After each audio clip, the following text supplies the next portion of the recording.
Welcome back, everyone. I'm Dr. Gila, and today I'm joined by Dr. Emily King. She is a child psychologist and a former school psychologist with specialty experience with neurodivergent children and teens. She's writing a book called The Neurodivergent Learner, available for pre-order already.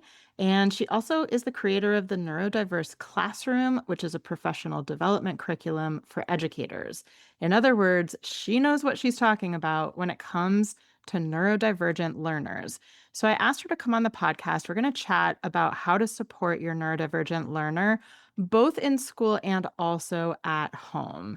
Her particular expertise is with working with autistic kids, ADHD kids, and twice exceptional kids. But I think there's something in here for everyone. I hope you enjoy it. Welcome to Single Parenting with Connection, Not Perfection, the podcast that honors your messy reality. It's the support you crave without the usual emotional landmines. I'm your host, Dr. Gila, and I promise I will never tell you to just tag your partner in. Before we start, quick reminder. While I am a licensed psychologist and a certified coach, this podcast is not coaching and it's not therapy, and it's not a replacement for medical or psychological advice. It is for educational and informational purposes only. All right, let's dive in.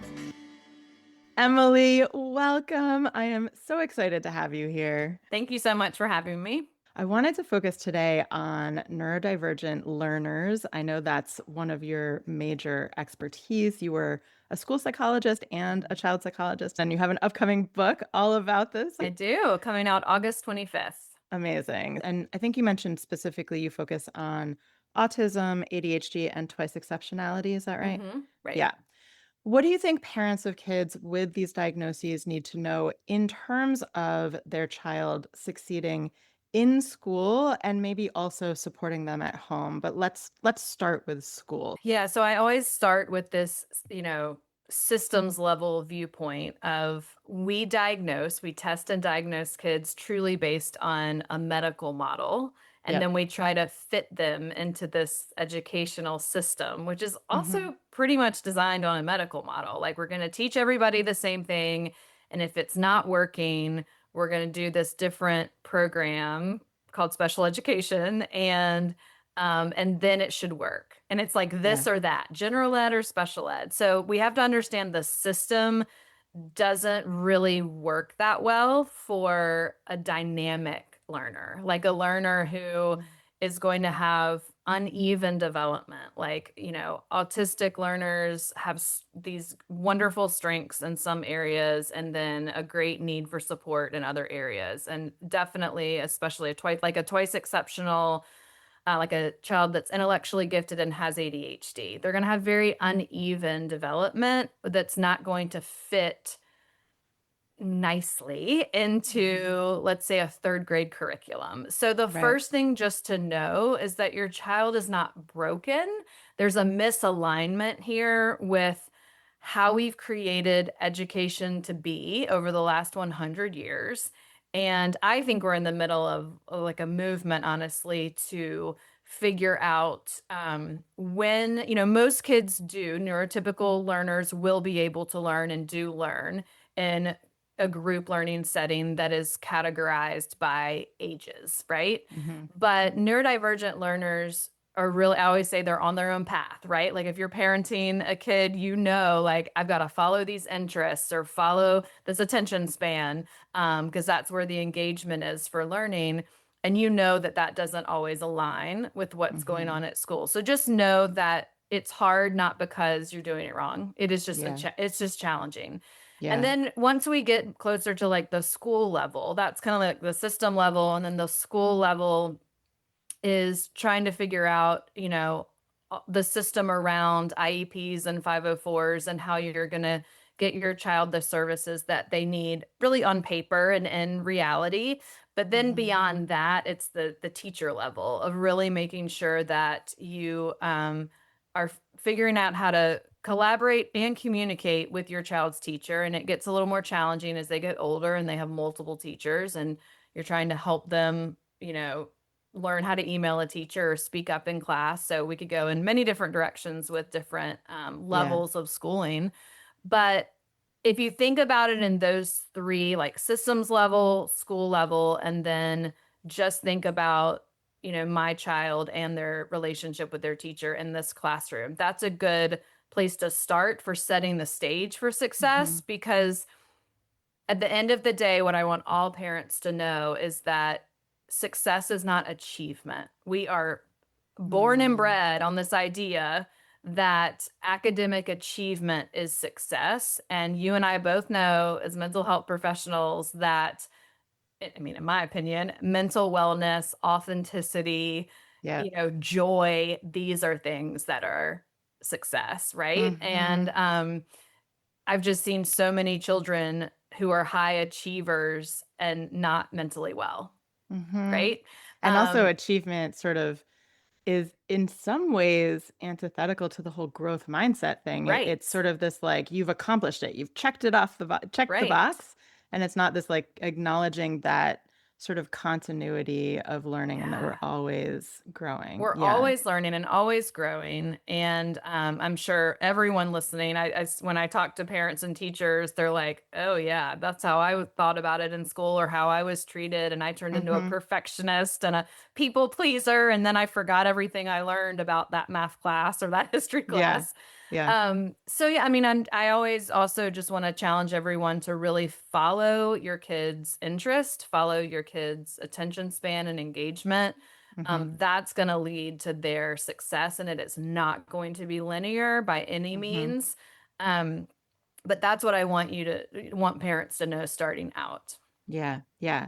I want to go back for a minute. There's so many things I want to follow up on that you just said. I want to go back to the very beginning where you're talking about the medical model, because I know we Hmm. sort of throw that term out a lot. And Sure. I do think it's important to name, and a lot of parents might not really know, like, Hmm. well, what are the downfalls and what do we mean by that?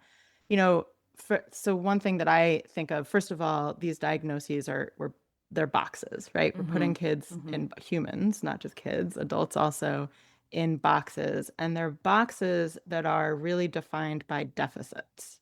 Yeah. Right.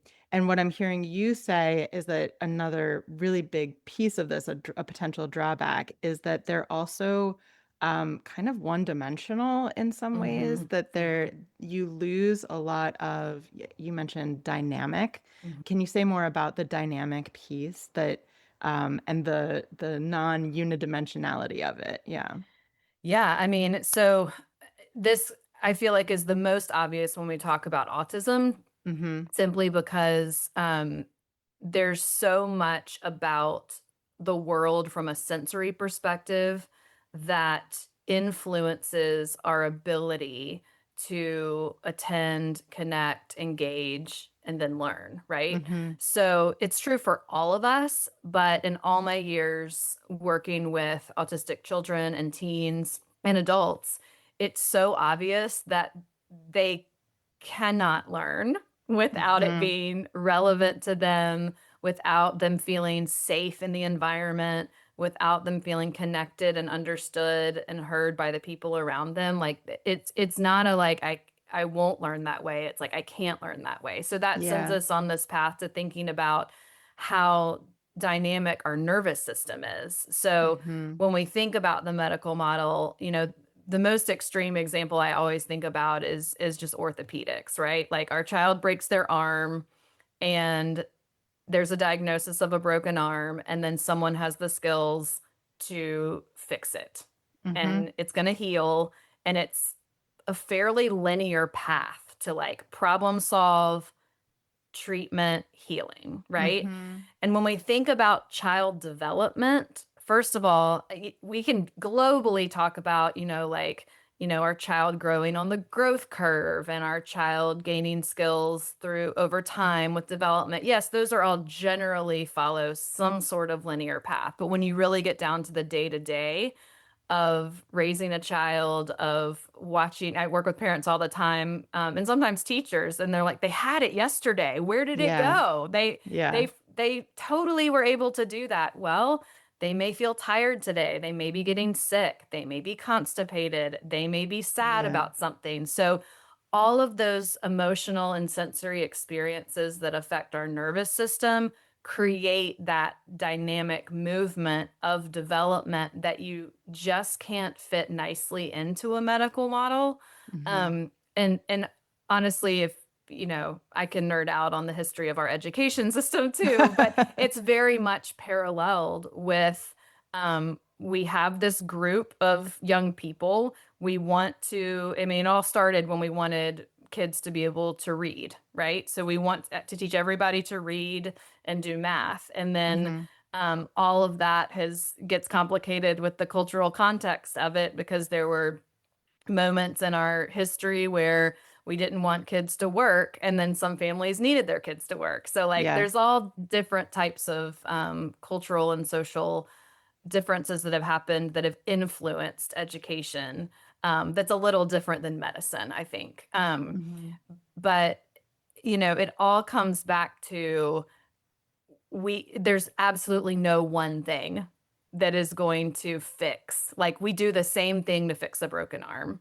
Hmm. And generally speaking, For every I'm kid, not an right? orthopedist, but generally speaking, there is a plan to follow. There's a best Yeah. practices, and we do our best, of course, in psychology to have best practices, but Hmm. that's where clinical judgment comes in and relationship. And I know educators feel this way too. Like they're trained to teach the curriculum. And this is why I do so much professional development with educators.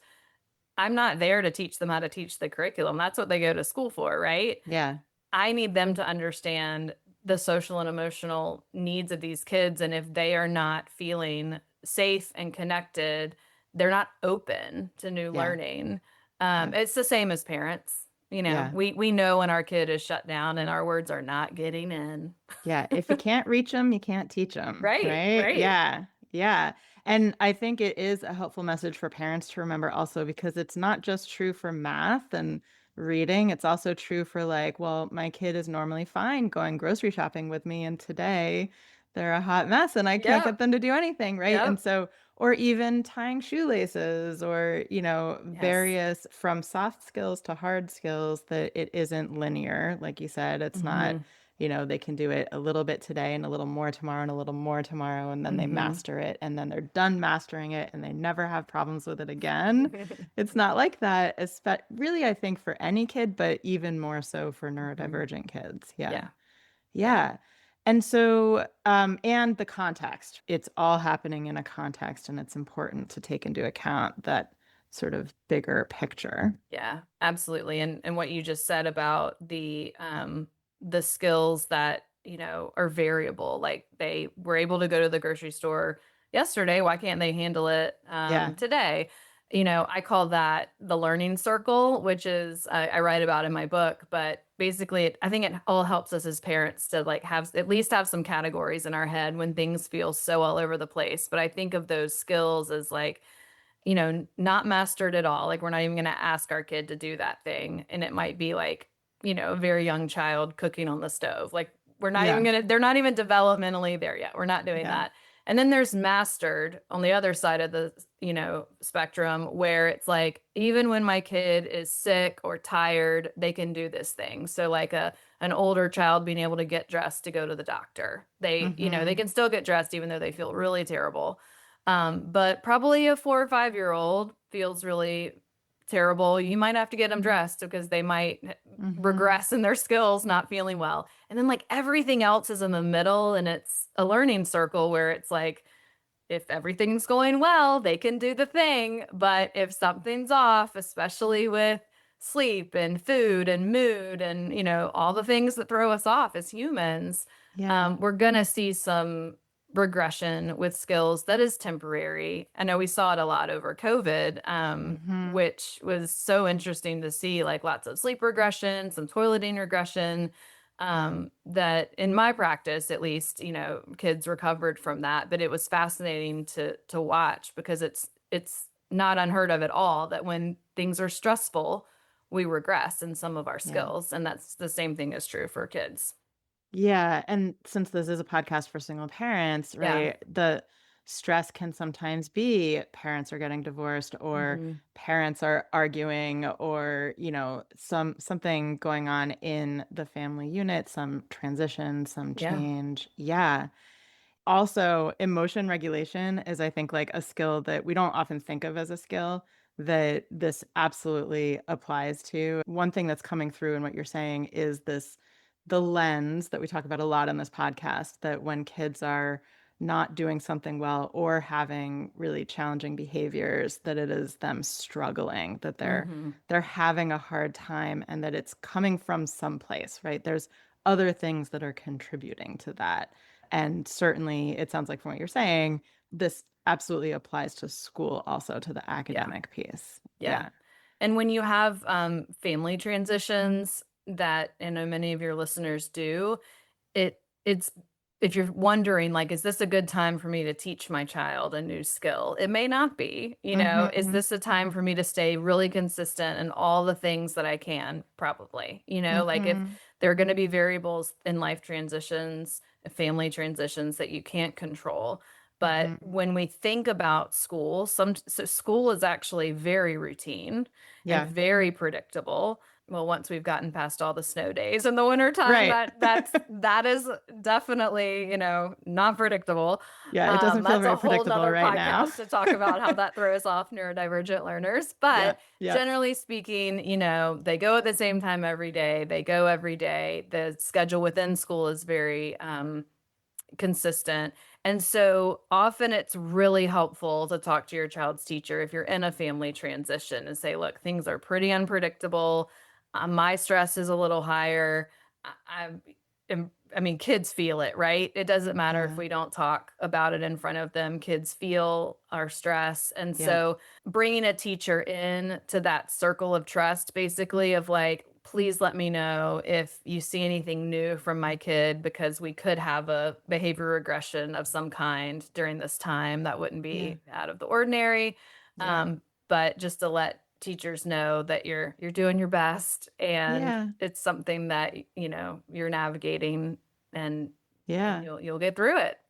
Yeah, and that really kind of reminds and invites them into that compassionate lens Yeah. of, if something is coming up at school, now I remember that it's not just about school, there's also other things. Mhm. And it gives them that useful context to Yeah. bring. Yeah. Yeah. Absolutely. Because I talk to educators a lot who are like, this behavior came out of nowhere. And Yeah. in my experience, there is no nowhere. Like there's Hmm. always somewhere. We Yep. just don't know it. And Yep. we have to talk to each other. And I do think sometimes parents will feel embarrassed if their child is doing something, or especially we can, if our child is aggressive at school, we can feel horrible Yeah. about that and feel responsible. But if if there are things going on that are beyond your control in terms of their emotional dysregulation, you've just got a all hands on deck situation and loop in all the educators you can to help with some of those Yeah. situations because your child will need especially as in single parenting, your child will need other relationships at times, Hmm. especially as they get older, whether those are teachers or coaches, counselors at school, who are those consistent people to check in because Yeah. I hate the cliche, it's a village, but it's a village. It's a village. Yeah, you deserve a village, I You like to deserve a say. village, and Yeah. oftentimes educators are part of that. I mean, it has been Yeah. for us. And the other thing I like to remind parents often is that, because you were saying, it might not be the time to work on XYZ or to teach them XYZ. And I think it's really important to remind yourself that this is a moment, this is a phase, and it doesn't mean you're letting go of that goal forever. It Right. means that right now they need a little bit more support and a little Mhm. like slower of a learning process. Yeah. Yeah, I think we've got to think about this is true for us and for our kids. Think about our capacity to learn, Mm-hmm. our Mm-hmm. capacity to gain skills. This goes back to the regression we see sometimes when when our kids are stressed. But if you think about it, flip it the other way. I'll often talk with families about teaching certain skills in the summer because their capacity is just more open. They have more energy. You're not Hmm. in a rush to get out the door. So, let's work on tying shoes in July. Mm-hmm. So when maybe something is less stressful, or you know your life, you know the seasons of your life, and yes, like there's something that Maybe Mm. you are helping your kid with shoes every single morning and you're feeling guilty because you know they can learn it, but you're just trying to get out the door and you're keeping it all together. They will learn it. They will learn it Mhm. at some time. And usually, if they need direct teaching with a skill, you just have to think about, when do I have the capacity to sit and be with them? Yeah. And it's not just the time, it's the capacity, right? Yes. We can have time, Yep. but we can be exhausted. Mhm. So often I will always talk to parents about carving out mornings on the weekend when we're rested and we have, time to connect and work on something. And then in the summer or during breaks, it's a great time to work on new skills then.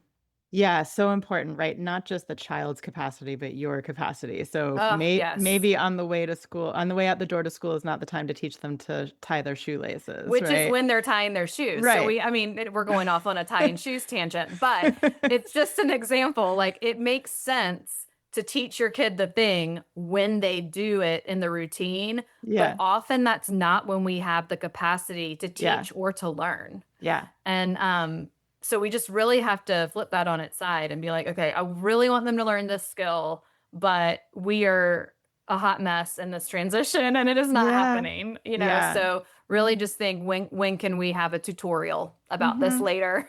Yeah. And I have to say one thing that a lesson that I have learned over and over, I think I will keep learning it over and over in my parenting is when my child is not ready to learn a skill, it is so hard. And when he is ready, it's like that. It I mean, clicks. it's amazing. It So, clicks. yeah, do you have any tips for parents on how to gauge readiness and what to do if you're getting concerned that your child isn't ready for a skill, but, how to know when to worry? Yeah. So the first thing that I always tell parents is to see if your kid can do it when you're not there. Mm, So, for instance, we can continue with the tying shoes, or it could be putting on a jacket. So, like, yeah. for instance, if your kid every morning is like, I don't want to put on the jacket, or I can't put on the jacket, and then you talk to their teacher and they put that jacket on by themselves every day before recess, and Mm, the teacher has never known that it was an issue at home because they're just used to everyone putting their jacket on, so they may have never mentioned it to you. So I always say teachers don't know something is an emerging skill if they always see your kid do it. But it is an mm, emerging skill if they're doing it at school and not doing it at home, because they can do it. They just can't do it across settings. mhm, So the first thing would be, is anybody in your life ever seen your child do that thing? Whether mhm, it is at grandma's house or at, school, or you've maybe seen it, but it's not consistent at all. Because if no one has ever seen your child do that thing, it's not emerging yet. mm, And if they are, of course, if they're like melting down about it, really frustrated, then we need to pull back and slow down. Usually, mhm, it can be a pacing problem, or it can be not enough practice. So we just need to slow down and teach. And I do mhm. think that it can be frustrating for many parents who grew up in homes where you're just expected to know how to do it because it's what Yeah. everybody's doing. Through my lens as a psychologist working with neurodivergent learners, there are many tasks that we have to explicitly teach. This happens too a lot with ADHD because it's not a skill weakness, it's an attention weakness. Mm, So we have to carve out time to do it. We have to make steps visual. We mhm, have to like rinse and repeat and practice doing things, kind of getting it on autopilot so you can almost do it while you get distracted. And so mhm. there are different ways to think about teaching, but number one, of course, is if you've never seen them do it, then it's probably not emerging. Once it's emerging, it's figuring out the pattern, figuring Mhm, out when can they do it, and why is it working in that mhm, environment. mhm. It could be working at school because they're looking around and everybody's doing it, and they have all these peer models for what to Right. do. And they may not have that, especially if they're an only child. They may not have that at home. But if the teacher's like, oh, yeah, they're looking around to see what they're supposed to do and they just do it, then what I would suggest in that situation is you get your coats on together side by side every morning and model it. Mm-hmm. So you can kind of figure out what works by talking to other adults in your child's life. Um, but yes, there, will be a time where you have that gut feeling of they hate doing this. I'm getting nothing but resistance and just emotional dysregulation. Mm-hmm. So slowing down and Mm-hmm. observing Mm-hmm. is the next thing to do because you're kind of figuring out when can they do it, which is Mm-hmm. also another thing that is opposite from the medical model. The medical model is defining the problem. You know the problem. You have arrived at the problem when your child is upset, right? Mm-hmm. I want you to start investigating when can they do something. And if you've never seen them be able to do it, they're not ready yet developmentally. But And if so they, does that mean you yeah, hold off and sort of wait until you see signs of readiness, or do you work on it to get them ready? Or yeah, I it think probably either one. depends. Yeah. Yeah, it depends, but I think either one. So I absolutely think kids, obviously, I believe kids can learn things. They may Yeah. need explicit teaching, Yeah. which when I say they're not ready, it could mean that they're not ready to learn that just by someone telling them what to do. They may Mm-hmm. need step-by-step visuals. They may need a modeled description of it. Yeah. Um, Sometimes that becomes clear once you talk to their teacher, Yeah. and you realize that, oh, they're not doing that at school either. But if you're like taking the jacket example, if your kid has the motor skills to do that, they're okay transitioning and they just, need some step-by-step directions because maybe they're standing at their cubby looking off and getting Yeah. distracted. Then that's the skill weakness, that it's Yeah. not a motor issue, it's not a motivation. They want to go outside. It's they're not focused to do it enough, or what, for example, that could be one Yeah. And example. one like big picture message that I'm hearing, which totally makes sense, is that things that we think of as a skill are actually a bunch of skills, right? It Yes. requires Yes. like so many things. And for some kids, like there are skills that you just sort of take for granted that people just kind of learn and Absolutely. know how to do. I very vividly remember suddenly realizing that I hadn't explicitly taught my child how to wash his hair. And like you just kind of assume like that's just sort of it's not something you remember learning. Like, You I just don't remember kind of anybody teaching me right, that. you just kind of always knew. And I sort of had this moment of like, "Oh, no, I need to explain certain things about this and then he'll know how to do it." Hmm. And I think there's a lot of things that we parents sort of forget. We take for granted that it comes so naturally Hmm. to us and also maybe to some neurotypical kids that the neurodivergent child might need a little more explicit instruction with. Right. I mean, if you're a parent listening who has an autistic child and a non-autistic child, this is one of the biggest thing, or the most drastic things to notice, is the ease with which a child's social skills develop Hmm. versus how hard it is for many autistic children to notice what to do, notice what to say, try to enter into a situation, Yeah. try to stay on topic. It is so incredibly hard for them, Yeah. and it just flows with a child who is not autistic, and Yeah. those social nuances, they just pick them up. The pragmatic language, which is just, the social use of like what someone meant instead of what they explicitly said, like those things Hmm. just develop. And I have that experience as a parent in my family, and it is amazing to watch the kid with more social skills that come at ease. It's like, whoa, like I didn't have to teach him any of that. And then Yeah. I've got this other kid who was like an early reader, and I didn't have to teach him any of that. And it's just like, Yeah. they're all so different, right? Yeah. Yeah, I was gonna say, so the child who might need a little more explicit social instruction might Mhm. also be the child who picks up other skills that you wouldn't Yeah. expect them to without, yeah, right. So there's so much else we could talk about, but I know we're getting low on time, so you're just gonna all have to buy her book. Yeah. Uh, before we get to the end questions, I know you had mentioned, so obviously, if your child is in school, having that open line of communication with the teacher is so important and giving them that added context. Is there any, I know that this is a huge topic, but is there any like one piece of advice that you would give parents whose kids are struggling in school? Maybe the school isn't at this point really accommodating or meeting their child's needs as best as they can. Oh, I always say start with the teacher because there is often so much the teacher can do. However, if you feel like your teacher doesn't have the background, doesn't have the training to understand your child, and some general education teachers do not, Yeah. we do have discrepancies and things that could be much better about teacher training programs. My guess is that you may have a special educator in your life, or there are often school administrators who are like previously worked as special educators. So Mm, finding people within your school community that you can bring into those meetings specifically, you are allowed to ask, like, I want this assistant principal to come to our meeting rather than that one.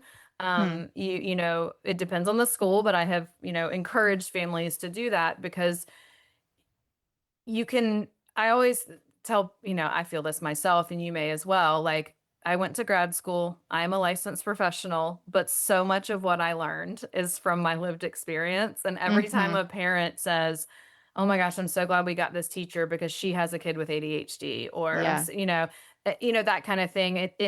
I wish we didn't have to have that reality, but it is true Hmm. that if you've lived it, you get it, right? So if you 1000%. can Yes. find the people in your school community, it could be the school counselor, it could be, I mean, it often is the special educator who you can loop into some of those conversations. That can sometimes help when you're being Hmm. met with resistance, or um, you're being met with a teacher who may not fully understand that your child is both bright and needs support in another Hmm. area.